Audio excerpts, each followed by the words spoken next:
YSR Congress party అధ్యక్షుడు YS Jagan సోదరి YS Sharmila పరామర్శ యాత్ర ఇవాల్టి నుంచి ప్రారంభం కానుంది. మహబూబ్నగర్ జిల్లా కొత్త బ్రాహ్మణపల్లి నుంచి షర్మిల యాత్రను ప్రారంభించనున్నారు. దివంగత మహానేత వైఎస్ మరణాన్ని తట్టుకోలేక తెలంగాణలో ప్రాణాలు కోల్పోయిన వారి కుటుంబాలను వైఎస్ఆర్సీపీ అధ్యక్షుడు వైఎస్ జగన్ సోదరి షర్మిల చేపట్టనున్న పరామర్శ యాత్ర షెడ్యూల్ ఖరారైంది. హైదరాబాద్ లోటస్ పాండ్ నుంచి బయలుదేరి మహబూబ్ నగర్ జిల్లా కొత్త బ్రాహ్మణపల్లి చేరుకుంటారు.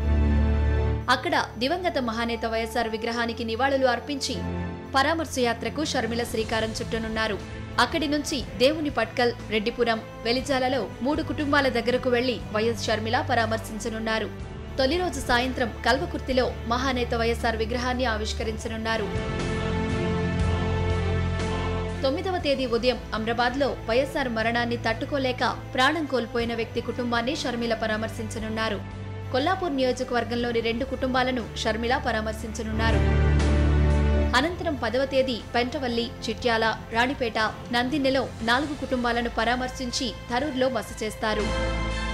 11వ తేదీ జూరాల, కొన్నూరు, కోస్గి, అమీన్కుంట, హిముటాపూర్లో 5 కుటుంబాలను షర్మిల పరామర్శించి కొడంగల్లో బస చేస్తారు. 12వ తేదీ పెద్ద ఎర్కిచెర్ల, గుండ్లపొట్లంపల్లి, నర్సప్పగూడ, మల్లాపూర్లో 4 కుటుంబాలను షర్మిల పరామర్శిస్తారు. అనంతరం షాద్నగర్ మీదుగా షర్మిల హైదరాబాద్ చేరుకుంటారు. మహబూబ్ నగర్ జిల్లాలో తొలి విడత పర్యటన సందర్భంగా 19 కుటుంబాలను వైఎస్ షర్మిల పరామర్శించనున్నారు. జనరల్ డెస్క్, సాక్షి న్యూస్.